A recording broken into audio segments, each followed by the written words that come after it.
Assalamualaikum warahmatullahi wabarakatuh. Hello guys, how is life going? I hope everything is going fine with you, and I hope you're always happy and healthy. Okay, so today I meet you indirectly to this video. I'm going to explain your lesson briefly, and I hope you can understand it. Okay, please replay this video if you don't understand. Okay, so today's lesson is about pronoun. Pronoun is kata ganti in Indonesian. We use pronoun to talk about noun, someone, or something without mentioning their names. Jadi, kita pakai kata ganti ini atau pronoun ini ketika kita membicarakan tentang suatu benda atau kata benda, baik benda itu yang hidup ataupun yang mati, tanpa menyebutkan namanya. That's why we name it pronoun atau kata ganti. Pronoun has many categories, but today we will only learn about personal pronoun. What is personal pronoun? It is pronoun that refers to specific names or things, khusus untuk nama orang atau nama benda yang spesifik. And this pronoun is classified into 4 groups: subjective pronoun, adjective pronoun, possessive adjective, and possessive pronoun. Okay, and we're gonna learn it 2 by 2. Yeah, the first 2 is about subjective pronoun and objective pronoun. They are used differently based on their functions in the sentence. Just like their names, one is functions as subject, noun as subjective pronoun, and the other one is objective pronoun, that is function as object in the sentence. Kalian tahu kan bedanya subjek sama objek? Jadi subjek adalah pelaku atau sebuah benda hidup atau benda mati yang melakukan suatu tindakan kepada si objek. Nah, objek ini yang sebagai penerima tindakan. Jadi beda ya antara subjek dan objek. Nah, we have I, you, they, we, he, she, it sebagai subjective pronoun. And we have me, you, them, us, him, her, it as objective pronoun. In Indonesian, kalau dalam bahasa Indonesia sih mereka artinya sama semua. I, me, itu saya. You, kamu. They, them, itu mereka. We, us, kami. He, him, itu dia, laki-laki. Atau she, her, dia, perempuan. Dan it, itu bisa berarti itu atau nya. Nah, ini digunakan untuk selain manusia ya. Nah, itu bisa hewan ataupun benda mati. Okay, but in English, they differ as their functions in the sentence. Jadi tergantung nih kalau mereka ini beda kalau di bahasa Inggris. Kayak tadi kan, tergantung dia fungsinya apa dalam kalimat sebagai subjek atau objek. For example, kata saya dalam bahasa Indonesia, itu kan bisa I, bisa me. Gitu. Tergantung saya dalam kalimat itu sedang berfungsi sebagai apa? Subjek atau objek. For example, ada kalimat, aku pergi dengan kamu. Aku pergi dengan kamu. In English, we say, I go with you. In English. Tapi gimana kalau kita balik? We want to say the second sentence. Kalimat yang kedua ini ada, kamu pergi dengan aku. Kamu pergi dengan aku. Kan sama-sama aku tadi ya. Tapi ketika kita membicarakan atau mentranslate kalimat yang kedua ini ke dalam bahasa Inggris, we say, you go with me. Me, not you go with I. No.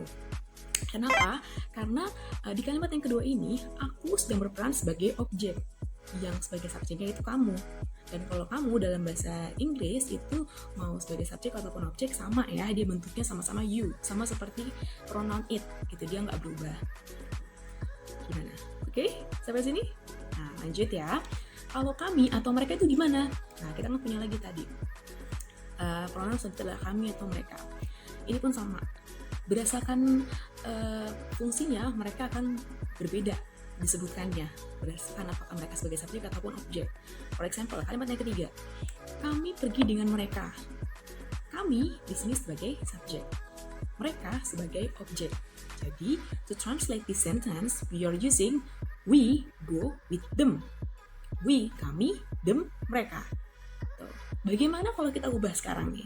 Kita ubah kedudukan subjek dan objeknya. Di kalimat nomor 4, mereka pergi dengan kami. Mereka sebagai subjek, kami sebagai objek. Kita tukar posisinya. So, we change the sentence into they go with us. They, mereka, us, kami. Tuh, ya. Can you see the difference? Nah, bagaimana dengan kalimat? Sekarang kita coba ya. Saya mau tanya sama kalian nih. Gimana sekarang kalian bikin kalimat sendiri? Translate sendiri. Nih, bagaimana dengan kalimat, saya punya 2 kalimat lagi. Yang bisa jawab, tolong nanti jawabnya di komen, di bagian komen Classroom ini ya, gitu. Yang bisa jawab nanti dapat poin dari saya. Kalimat yang pertama, dia laki-laki pergi dengan dia perempuan. Kalimat yang kedua, dia perempuan pergi dengan dia laki-laki. Ya, yang bisa jawab, yang bisa translate ke dalam bahasa Inggris dengan benar, akan saya kasih poin. Dan di sini kata kerjanya go-nya menggunakan goes ya, karena kan yang menggunakan subjeknya kan dia perempuan dengan dia laki-laki, orang ketiga tunggal. Nah, ini berhubungan sama simple present tense. Nanti akan kita bahas lagi sekitar 2 minggu dari sekarang. Oke. Lanjut ya, paham ya? Itu tadi tentang the first two pronouns. Sekarang, the last two pronouns is related to possessiveness. Apa itu possessiveness? Possessiveness adalah kepemilikan akan suatu benda. Nah, seperti kalau kita membicarakan tentang punyaku, punya kamu, tasku, tas kamu, handphone dia, gitu. Itu kan semua tentang kepemilikan. Nah, this pronoun is divided into two ya. Ada dua nih pronoun yang tentang possessiveness ini. The first one is possessive adjective, the second one is possessive pronoun. Jadi ada dua. Ini mirip-mirip nih, namanya mirip-mirip. But what's the difference? Apa bedanya? Possessive adjective yang pertama is always followed by noun. Kalau possessive adjective ini selalu diikuti oleh benda yang dimiliki. Harus ada bendanya. Dia tidak bisa berdiri sendiri. Kayak kamu kode bucin. Ya. Contohnya, tas punyaku. Tas punyaku. Disebut punyaku, tapi saya sebutin tasnya. Bendanya apa? Tas. Tas punyaku. Buku punya kamu. Kelas punya kami. Gitu. Pakaian punya mereka. Semuanya ini kan tentang kepemilikan dan bendanya disebutkan. Itu possessive adjective. Ya, ingat, possessive adjective. Nah, selanjutnya yang keduanya ini adalah possessive pronoun. Kalau possessive pronoun ini berbeda. Dia tentang kepemilikan juga, tapi we don't need to mention the noun. Kita nggak usah sebutin kata bendanya itu apa. For example, punyaku, punyamu, punya dia, punya mereka. Jadi cukup kasih tahu kepemilikannya aja tanpa menyebutkan bendanya. Dia bisa berdiri sendiri, beda sama yang possessive adjective. Tuh, ya. Sampai sini oke dengan penjelasannya? Oke, once again, kalau nggak ngerti, rewind videonya. Diputar lagi penjelasan saya. Next, for possessive adjective. Jadi untuk possessive adjective yang pertama nih, we have my, your, their, our, his, her, its. Nah, remember, this possessive adjective is always followed by noun. Yeah, it can stand alone, just like I've told you before. For example, my bag, your phone, their names, our class, his car, her glasses, its tail. Ya, semuanya followed by noun. Ada nounnya atau kata bendanya yang menunjukkan kepemilikan. Different with possessive pronoun, ya, they don't need noun. Sekali lagi, once again, kalau possessive pronoun, they don't need noun. We can say just mine, yours, theirs, ours, his, hers, atau its. Ya, you can see the examples in the sentence to see the difference. For example, this is my book. This is mine. Your phone is cool. Yours is cool. Our home is nicer. Our is nicer. See the difference? Syarat penggunaan possessive pronoun ini, ya, karena bendanya itu tidak disebutkan, tetapi baik pembicara maupun mendengar itu paham benda apa yang sedang dibicarakan.